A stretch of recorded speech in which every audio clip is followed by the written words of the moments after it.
2 साल पहले जब AEW ऑल आउट में एलीट और CM पंक का बैकस्टेज ब्रॉल हुआ था तो सब कह रहे थे कि AEW अब खत्म होने वाली है। और पिछले साल ऑल इन में जब CM पंक और जैक पेरी का बैकस्टेज लफड़ा हुआ था तो लोगों ने फिर कहा था कि AEW is about to end.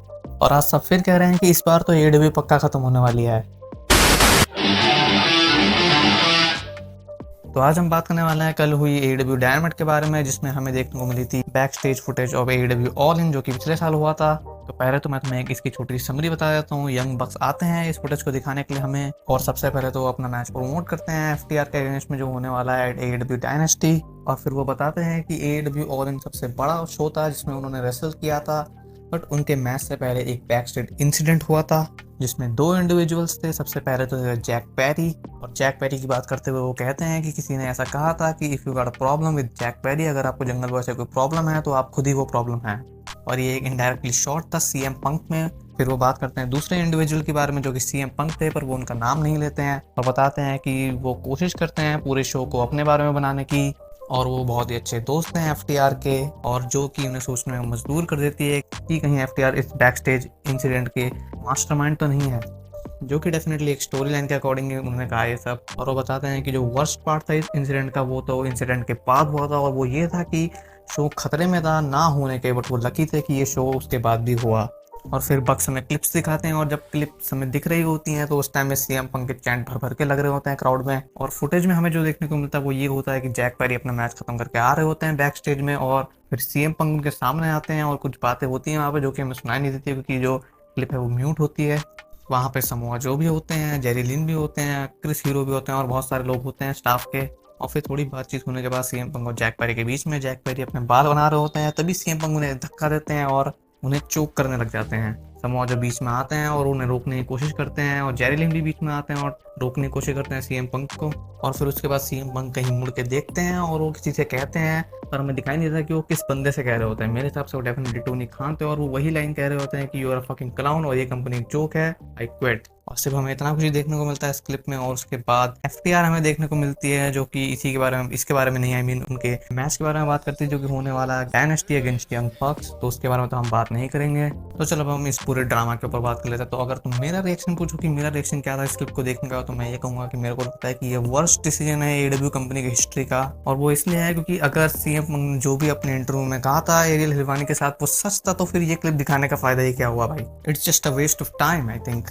और जब एक शो खत्म होता है तो शो के बारे में बातें होती है, उनके रेसलर्स के बारे में बातें होती हैं। जैसे कि जब हमें रेसलमेनिया खत्म हुआ था तो फिर हमें कोडी और रोमन रेंस के बारे में बातें सुनने को मिली थी, बट आज का जब डायनामाइट खत्म होता है तो हमें सुनने को मिलती है बातें CM पंक के बारे में जो कि उनकी कंपनी में भी नहीं है, और जो कि बहुत ही एक एम्बेरसिंग चीज है। और जब डायनामाइट खत्म होता है तो उसके बाद WCW 2000 ट्रेंड कर रहा होता है ट्विटर पे, जो कि बताता है कि डेफिनेटली AEW ने अच्छा डिसीजन नहीं लिया टुनाइट के डायनामाइट के लिए, और ये शो दिखाना तो बिल्कुल ही यूजलेस था। और ये कितनी खराब चीज करी है AEW ने, तुम इस चीज से देख सकते हो कि मैनेजर ने भी कहा कि ये एक अच्छा आइडिया नहीं था इस क्लिप को दिखाना डायनामाइट में और नेशनल टेलीविजन पे। और इतनी बेइज्जती हो चुकी है कि AEW की अब की जब ये डायनामाइट खत्म हुआ था और लोग क्लिप को दिखा रहे थे ट्विटर पे, तो वो कॉपीराइट स्ट्राइक देना शुरू कर दिया था हर वीडियो पे, क्योंकि ये चीज इतना बैकफायर कर रही है, इतनी हेट फैला रही है उनकी कंपनी के ऊपर कि उनको ये सब तो डेफिनेटली करना ही पड़ेगा अब। बट अब क्या फायदा जब चिड़िया चुग गई हो खेत।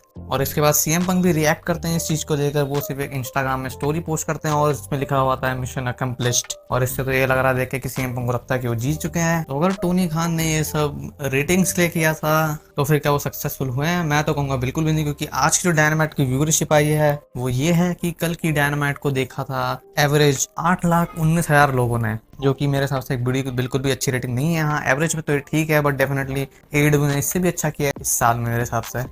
और सबसे ज्यादा रेटिंग जो AEW को देखने को मिली थी वो थी उनके ओपनिंग सेगमेंट में जो कि हुआ था समोआ जो और स्वर के बीच में, जिसको मिली थी 9,81,000 व्यूअरशिप। और अगर तुम बात करो कि यंग बक्स वाले सेगमेंट को कितनी मिली थी तो 8,80,000। डेफिनेटली रेटिंग तो आई है इससे, बट इट डजंट मैटर क्योंकि हेट ही इतना फैला है। तो अब हम बात करते हैं कि क्या AEW आगे जाके खत्म होने वाली है, तो सिंपल सा आंसर है बिल्कुल भी नहीं, क्योंकि डेफिनेटली मिस्टेक तो उन्होंने की है और बहुत बड़ी ही की है मेरे हिसाब से, क्योंकि last night that was one of the worst dynamite I have ever seen. But फिर भी अगर तुम इसे कंपेयर कर रहे हो WCW 2000 के शिट से तो तुमने देखा ही नहीं है। और डेफिनेटली टोनी शिवानी का रिएक्शन भी देखने लायक था इस क्लिप को देखने के बाद, क्योंकि ऐसा लग रहा था कि उनको WWE के फ्लैशबैक आ रहे हैं। और ऐसा इसलिए क्योंकि उन्हें पता नहीं था कि उन्हें क्या क्लिप देखने को मिलने वाली है, और ये सब उन्हें भी पहली बार ही देखने को मिल रहा था। और डेफिनेटली ये एक रियल रिएक्शन था, ना कि कोई स्क्रिप्ट थी। पर क्या इतनी सी चीज से AEW खत्म हो जाएगी? बिल्कुल भी नहीं, क्योंकि उनका AEW ऑल इन भी आने वाला है, जिसके लिए 50,000 सीट पहले से ही बुक हैं। और अगर हम बात करें कि इस सब लफड़े में आखिर किसकी गलती थी, तो मेरे हिसाब से इसमें सबकी गलती है। हैंगमैन एडम पेज की भी, यंग बक्स की भी, CM पंक की भी, और जंगल बॉय की भी, और टोनी खान की तो डेफिनेटली सबसे बड़ी गलती है मेरे हिसाब से, क्योंकि उन्होंने कुछ भी नहीं किया, और डेफिनेटली प्रोफेशनल वे में तो कुछ भी नहीं किया। बट मेरे हिसाब से CM पंक भी कोई छोटी मोटी गलती नहीं है। उन्होंने उनको भी आई थिंक एक प्रोफेशनल वे में रिएक्ट करना चाहता है, ना कि सबको पंच मारते रहना पब्लिक में। और मेरे को सबसे बुरी बात तो ये लगती है कि जब AEW की छोटी सी गलती करती है तो लोग भूल ही जाते हैं कि उन्होंने कुछ अच्छा भी किया है, और नेगेटिवली ज़्यादा रिएक्ट करते हैं। जैसे कि इस टाइम में सब लोग AEW की डेथ ही की बातें कर रहे हैं, बट वो लोग भूल गए हैं कि उन्होंने अभी ये कितना अच्छा शो डिलीवर किया था स्टिंग के रिटायरमेंट के ऊपर, और कितनी अच्छी तरीके से स्टिंग को रिटायरमेंट दिया था, जो कि WWE ने बिल्कुल नहीं दे पाई थी। और वो ये भी भूल जाते हैं कि कितने सारे ड्रीम मैचेस हमें देखने को मिले हैं AEW की वजह से। यहाँ तक कि CM पंक का रिटर्न, कोडी का स्टोरी फिनिश करना, ये भी बिल्कुल नहीं होता है अगर AEW बनी नहीं होती तो। और अब उन्होंने एक गलत डिसीजन ले लिया तो सब कह रहे हैं कि AEW की डेथ तो पक्की है और वो होने भी वाली है। तो ऐसा तो बिल्कुल भी नहीं होने वाला मेरे हिसाब से। और AEW अपने आप को कैसे फिक्स कर सकती है, तो ये तो बहुत सिंपल ही है मेरे हिसाब से। टोनी खान को आई थिंक अपनी बुकिंग पोजीशन से हट जाना चाहिए और किसी और को आना चाहिए बुकिंग डिसीजन लेने के लिए, क्योंकि ये one of the worst, may be नहीं वन ऑफ द वर्स्ट नहीं, I think the worst booking decision in AEW history था मेरे को लगता है। क्योंकि ये क्लिप का एम था FTR और बक्स के मैच को प्रमोट करना, बट मेरे को लगता नहीं है कि ऐसा कुछ हुआ है। मेरे को लगता है कि इन्होंने CM पंक और WWE को उल्टा प्रमोट कर दिया है।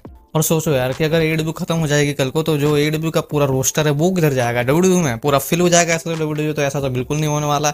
इसलिए आई थिंक AEW एक ऐसी प्रमोशन है जो कि एक और स्पेस क्रिएट कर रही है रेसलर्स के लिए, ताकि उन्हें भी जगह मिले अपना टैलेंट दिखाने के लिए, और जो कि एक बढ़िया चीज है। तो अंत में मैं यही कहूंगा कि हेट मत फैलाओ, रेसलिंग को एंजॉय करो, चाहे तुम्हें वो कहीं पे भी देखने को मिल रही है अगर देखना चाहते हो तो। और कल हमें देखने को मिलने वाला है न्यू जापान का भी एक शो, जो कि शिकागो में होने वाला है, और जिसमें जैक पेरी भी रेसल करेंगे, तो उसमें तो डेफिनेटली बहुत मजा आने वाला है। और हमें मेन इवेंट देखने को मिलने वाला है जॉन मॉक्सली वर्सेस तेत्सुया नाइतो का for the IWGP world heavyweight championship. इसमें हो सकता है कि जॉन मॉक्सली बन जाए नए IWGP चैंपियन, जो कि एक बहुत ही बढ़िया चीज रहेगी देखने के लिए। देखना चाहो ये शो तो देख सकते हो। तो आज की वीडियो क्लिप सिर्फ इतना ही। अगर आपको वीडियो अच्छा लगा हो तो लाइक और सब्सक्राइब कर देना, और मिलते हैं अगले वीडियो में। तब तक के लिए goodbye and good night.